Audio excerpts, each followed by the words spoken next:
The crate door opened with a slow creak, like a jaw coming unhinged. I expected the sound of claws scrambling, the rush of a tail thudding against the sides in excitement, but there was nothing. Just silence. And a note taped to the back wall where he should have been breathing. It fluttered once when I cracked the window, a mocking gesture carried on the breeze. 3 words written hastily slanted. He's not yours. My chest seized, lungs locked tight, as if the air itself had turned to iron. The house felt heavier, unnaturally still. The kind of stillness you only notice after something living has been taken away. His leash still hung where it always did. His bowl sat untouched. His scent already beginning to fade. It didn't start with the dog. It started with the nephew. A year of weekends spent shaping my life around a child that wasn't mine. Early mornings, sleepless nights, formula stains, crayon marks smeared across the walls. His tiny hand curled into mine, trusting me without question. I didn't ask for thanks. I didn't need recognition. I believed we were building something. A family, however crooked the lines.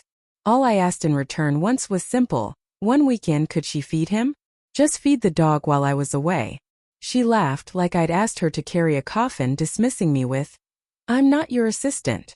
My wife stood nearby, arms folded, eyes dim with something between irritation and indifference. "You can't expect people to owe you," she said, as if love was a debt I'd foolishly imagined. That night the silence between us thickened, not soothing, not forgiving, just tight and heavy, a noose made of quiet. When I came home and turned the lock, I already knew. Some losses announce themselves before you see them. The toy he always chewed was still under the couch. The scratched patch of wood near the back door still marked his spot. But he was gone. The night before, he had curled against my legs, warm and steady, silent devotion radiating from him in the way only dogs know how to give. And the next morning, only the note remained. "He's not yours. Not mine because I hadn't bred him on paper. Not mine because I hadn't purchased him from a catalog of pedigrees. Not mine because love freely given counts for nothing in some people's eyes." I stood in the kitchen staring at a mug of coffee gone cold. She leaned against the counter, scrolling her phone. When it buzzed, she smiled, but not at me. She hadn't asked about him, hadn't searched, hadn't even asked if I was okay.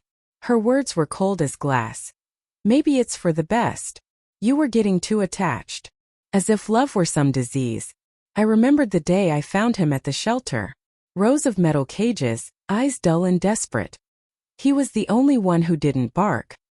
He just watched me, steady and silent, like he already knew we belonged together. That first night he trembled beside me, uncertain but hopeful. And he stayed. Through the arguments, the cold mornings, the slammed doors, he stayed.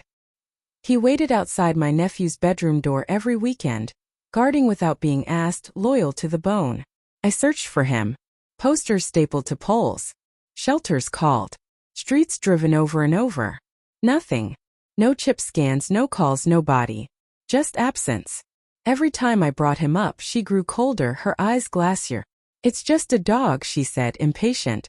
No, he wasn't just a dog. He was the dog.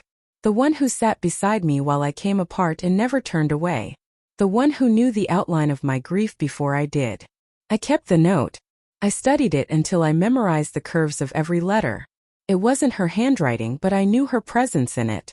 She didn't need to write the words for them to belong to her. She only needed to want them to hurt. Weeks crawled by. Nothing changed except the house itself seemed to breathe against me. Not with comfort but with judgment. She asked if I was ever going to let it go.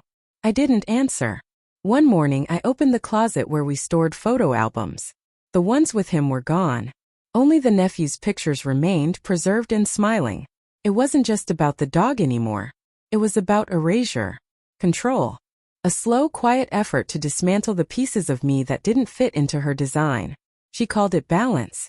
I called it decay. 3 months later an email arrived. No sender, only coordinates in the subject line. Attached was a photo. Blurry, grainy, but I knew that face. Those eyes. He was lying across a stranger's lap. Not chained, not thin, but not with me. I stared until my vision blurred. Not from tears, I'd already spent them, but from the hollow ache they left behind. He was alive. Safe. That mattered. But it didn't heal me. Now I live alone. She kept the house, the furniture, the friends. I kept the leash and the note. Some nights I unfolded again. 3 words still sharp as glass. He's not yours. Maybe he never was. Maybe nothing ever really is. But I know this, he stayed until someone forced him out. And that matters more than ownership, more than bloodlines, more than papers stamped with authority. I babysat a child for a year. No pay, no gratitude, no recognition. The one time I asked for something back, the moment I dared to need, they stole the only being that never asked me to prove my worth. That's when I learned. Love without boundaries is easy to take. But respect, that's what you fight for. Even if all that remains is a leash, a note, and the echo of pause I never got to say goodbye to.